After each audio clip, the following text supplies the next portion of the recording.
முதலீட்டில் எவ்வாறு லாபம் ஈட்டலாம் என்பதை பற்றியும் அவர்கள் பொருட்களை எப்படி சந்தை செய்யலாம் என்பதை பற்றியும் நம்மிடையே பேச வருகிறார் டாக்டர் கார்த்திகேயன் அவர்கள். நிகழ்ச்சியில் நிறைவு பகுதியாக வரவிருப்பது கற்றலும் கற்பித்தலும்.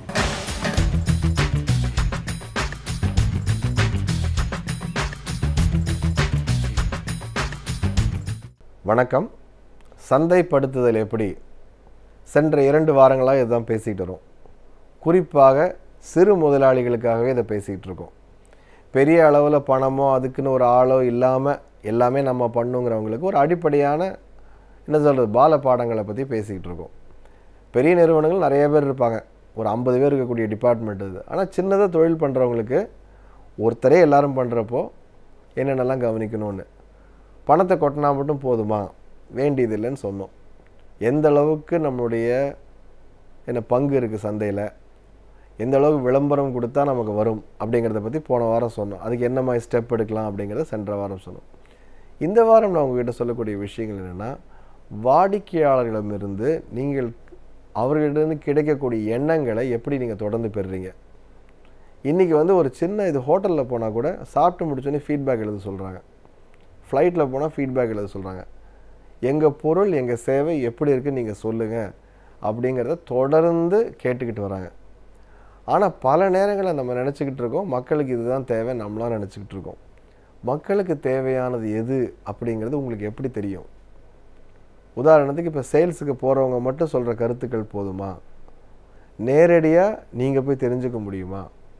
காலப்போக்கில் மாறக்கூடிய சூழல் இருக்குது. சில விஷயங்கள் மாற்றக்கூடாத விஷயங்கள் இருக்குது. இப்போது எனக்கு தெரிஞ்ச சென்னையில் பெயர் சொல்லாமல் சொல்கிறேன், விரும்பலை நான், ஒரு விடுதி ஒன்று இருந்தது. அது ரொம்ப என்ன கேட்டால் பாரம்பரிய உணவு விடுதி. அங்கே எல்லாரும் சாப்பிட்றதுக்கு காரணம் என்னென்னா, எப்படி ஒரு இதில் கிராமத்துக்கு போனீங்கன்னா ஒரு கோவில்கிட்ட எப்படி இருக்குமோ அந்த மாதிரி ஒரு இடம், அந்த மாதிரி உணவு, அந்த மாதிரி வாசனை, அந்த மாதிரி பரிமாறல் ரொம்ப ரொம்ப ரொம்ப சாதாரணமாக இருக்கும். ஆனால் உணவின் ஒரு ருசி அபாரமாக இருக்கும். காரில் நின்று கூட இறங்கி நின்று சாப்பிட்டுட்டு போவாங்க. காலப்போக்கில் என்ன பண்ணுறாங்க, அதை கொஞ்சம் இதுவாக நவீனப்படுத்துகிறவங்கிற பேர் வழியில் ஏசியை போட்டு நல்லா மார்பிள்லாம் போட்டு பெருசு பண்ணி தூக்கி கட்டி விலையும் தூக்கிட்டு வேறு விதமான ஆட்களை வெயிட்டர்ஸை உள்ளே போட்ட உடனேயும் உணவு அதே தான் இருக்குது. ஆனால் சேவையின் தரம் மாறிப்போகுது, வரக்கூடியின் தரம் மாறி போயிடுது. ஏசியை போட்டு ஒரு கேபின் போட்ட உடனே அந்த பழைய கலாச்சாரமே இங்கே போயிடுது.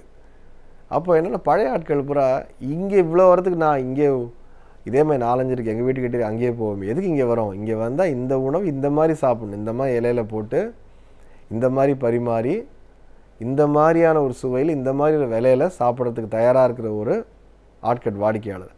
அப்போ டார்கெட் குரூப் என்ன ஆகிடுதுன்னு கேட்டால் மாறி போயிடுறாங்க. டார்கெட் குரூப் மாறி போயிடுச்சுன்னா தொழிலே மாறி போயிடுது. தானாக என்ன ஆகுது, வியாபாரம் மளமளன்னு கீழே இறங்குது. அப்போது நம்முடைய ஆதாரத்தன்மை என்னன்னு பார்க்கணும், எதுக்காக நம்மக்கிட்ட வராங்கன்னு.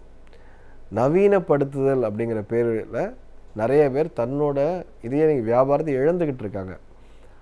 எதை நோக்கி வர்றாங்க, நம்மக்கிட்ட வருவதற்கு ஒரு காரணம் இருக்குது. ஒரு வாடிக்கையாளர் பிறரிடம் போகாமல் நம்மக்கிட்ட வர்றாங்கன்னா ஒரு காரணம் இருக்குது. அந்த காரணம் என்னங்கிறத புரிந்து கொள்ளுதல் மிக முக்கியம். இதுக்கு இன்றைக்கி நிறைய இருக்குது, நிறைய வழிமுறைகள் இருக்குது. ரொம்ப காசே செலவு பண்ணாமல் பண்ணக்கூடிய விஷயங்கள் நிறையா இருக்குது. ஆராய்ச்சிகள் செய்வதிலிருந்து உங்ககிட்ட வருவர்கிட்ட பேசுகிறது, நாங்கள் வாய்ஸ் ஆஃப் த கஸ்டமர்னு சொல்லுவோம். ஒவ்வொரு தொழில் முனைவோரும் தொடர்ந்து செய்ய வேண்டிய வேலை, உங்களுடைய வாடிக்கையாளர் எப்படி இருக்காங்க. ஒன்றும் இல்லை, ஒரு காலத்தில் இப்போது லாரின்னு எடுத்துக்கோங்க. லாரின்னா ரொம்ப எப்பேற்பட்ட லாரியாக இருந்தாலும் உள்ளே போனாலே ஒரு சூடாக இருக்கிற மாதிரியும், ரொம்ப இதெல்லாம் வசதிகள் இல்லாமல் சொகுசு இல்லாமல் இப்படி தான் இருந்தது இல்லையா. ஒரு லாரிங்கிறப்போ என்னென்னா, ஒரு லாரி டிரைவருக்கும் ஓட்டுநரும் இடுக்கிக்கிட்டு போயிட்டு வந்துட்டு இருக்கிற மாதிரி தான் பெரும் லாரிகள். அது சரக்கு தான் முக்கியமே ஒழிய ஓட்டுநருடைய வசதி ரொம்ப இல்லை. இன்றைக்கு பார்த்திங்கன்னா ஒரு காரில் இருக்கக்கூடிய நவீனம் அத்தனையும் உள்ளே வந்துருச்சு. ஒரு ஏசியிலேருந்து பின்னாடி படுக்கிறதுக்கான பெட்லேருந்து இசை கேட்கறதுலேருந்து எல்லாம் அற்புதமாக இருக்குது. ஏன்னு கேட்டிங்கன்னா, இன்றைக்கு இருக்கக்கூடியவர்கள் மாறிவிட்டார்கள், முன்ன மாதிரி நினைக்க முடியாது. அப்போது யார் யாரெல்லாம் இதை முன்னாடியே யூகித்து அடுத்த காலகட்டத்திற்கு தேவையானது இதுதான், தொழில்நுட்பம் இதுதான், சந்தை இதுதான், தேவைகள் இதுதான் போகிறாங்களோ அவங்க முன்னெடுத்துக்கிட்டு போகிறாங்க. இதுக்கு மேலே இவ்வளோ தாங்க பண்ண முடியும் இந்த தொழிலில், எங்களுக்கு எல்லாம் தெரியுங்க அப்படின்னு நினச்சிட்டு இருந்தவங்க அழிஞ்சு போகிறாங்க.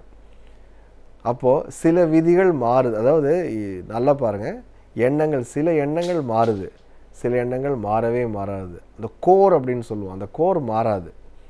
எதுக்கு நம்மக்கிட்ட வராங்களோ அந்த காரணம் மாறாது. ஆனால் சுற்றி இருக்கக்கூடிய நிறையா விஷயங்கள் மாறி போயிடும். அப்போ எது மாறுது எது மாறலை அப்படிங்கிறத தெரிஞ்சுக்கிறதுக்கு தொடர்ந்து பேசணும். நம்ம வீட்டு குழந்தைகள்கிட்டே பாருங்களேன், ஒரு 5 வருஷம் முன்னாடி அவங்க கேட்ட விஷயங்களும் இன்றைக்கும் கம்ப்ளீட்டாக மாறி போச்சு. இல்லை போன சந்ததியில் நம்ம இது குழந்தைகளாக இருந்தப்போ கேட்ட விஷயங்களும் இவர்கள் கேட்கக்கூடிய விஷயமும் மாறி போச்சு. அப்போ தொழில் மட்டும் எப்படி மாறாமல் இருக்கும்? கண்டிப்பாக தொழிலும் மாறி இருக்கும். அதே இது பொருள் தான் நம்ம கொடுத்துக்கிட்டு இருக்கோம், அதே சேவை தான் கொடுத்துக்கிட்டு இருக்கோம். மாற்றி கொடுக்க வேண்டிய கட்டாயம் வந்துடுச்சு. இன்றைக்கு அழிவிற்கு முக்கியமான காரணமாக நான் பார்ப்பது, முதலாளிகள் பலர் என்ன நினைக்கிறாங்கன்னா, எனக்கு இதை பற்றி தெரியும், இந்த தொழில் இதுக்கு மேலே செய்ய முடியாது, நான் 40 வருஷம் பார்த்துட்டேன், வேறு மாதிரி. அதனால தான் அடுத்த சந்ததியினர் வரும்பொழுது சிரமப்படுறாங்க. அடுத்த சந்ததியினர் கைக்கு அவர்கள்கிட்ட பொறுப்பும் அதிகாரமும் வரும்பொழுது அவர்கள் அந்த மாற்றத்தை புரிந்து கொள்ளும் போக்கில் இந்த தொழில் தப்பிக்கிறது. இல்லைன்னா இன்றைய காலகட்டத்தில் முன்ன மாதிரி, அதாவது 3 தலைமுறைக்கு பெருசாக இல்லாமல் 4வது தலைமுறை மாட்டோம். இன்றைக்கு அப்படி தான். ஏன்னா ஒரு 30-40 வருஷத்தில் வராததெல்லாம் இந்த 5 வருஷத்தில் வந்துடுச்சு. 50 வருஷமாக மாறாத தொழில் 5 வருஷத்தில் மாறி போகுது. அப்போது இன்னும் 5 வருஷம் கழிச்சு என்ன ஆகும்னு யாருக்குமே தெரியாது இல்லையா? நம்மளுக்கு ஒரு இன்டர்நெட்டுன்னு ஒன்று வருது அப்படிங்கிறது தெரியாது. 30 வருஷம் முன்னாடி யாருக்குமே தெரியாது. எல்லாமே ஃபோனுக்குள்ளே வரும் அப்படிங்கிறத 10 வருஷம் முன்னாடி தெரியாது. ஒரு ஆஃபீஸே ஃபோனுக்குள்ளே உள்ளடக்கலாம் அப்படிங்கிறது தெரியாது. இன்றைக்கி வியாபாரம் முழுவதுமே இன்றைக்கி ஒரு சின்ன ஆப்பில் கொண்டாந்துடலாம். எதுவாக இருந்தாலும், எதுவாக கஸ்டமராக இருந்தால் என்ன, நீங்கள் எந்த தொழில் செஞ்சாலும் அதை தொழில்நுட்பத்தை பயன்படுத்தி எல்லாரையும் நீங்கள் இன்னும் நல்லா நீங்கள் சிறப்பாக சேவை செய்ய முடியும் அப்படிங்கிற கட்டாயம் இன்றைக்கி வந்துடுச்சு. நாளைக்கு இதனுடைய அடுத்த கட்டம் இருக்கலாம். அடுத்த கட்ட தொழில்நுட்பம் நம்ம நம்ப முடியாத அளவுக்கு போகலாம். அப்போது என்னென்ன கொண்டு செல்லும் இந்த சேனல்கள் மாறுமே ஒழிய அடிப்படையான வாடிக்கையாளர் மனம்னு ஒன்று இருக்குது. புத்தகம் வாங்கும்போர் தொடர்ந்து புத்தகம் வாங்கி கொண்டிருக்காங்க.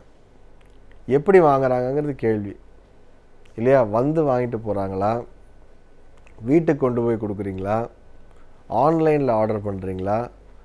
இதுதான் மாறுதுமே ஒழிய புத்தகம் வேணுங்கிறவங்களுக்கு புத்தகம் உடனடியாக கிடைக்கணும், செய்தி வேணுங்கிறவங்களுக்கு செய்தி உடனடியாக கிடைக்கணும், உணவு வேணுங்கிறவங்களுக்கு உணவு உடனடியாக கிடைக்கணும். அதை எவ்வளவு வேகமாக, எவ்வளவு சிறப்பாக, விலை குறைவாக அவர்கள் கேட்கும் மாதிரி கொடுக்க முடியுமா? ஒவ்வொரு தொழிலையும் கேட்டுக்கோங்க, நம்ம அப்படி செய்கிறோமா, செய்வதற்கு என்ன செய்யலாம்?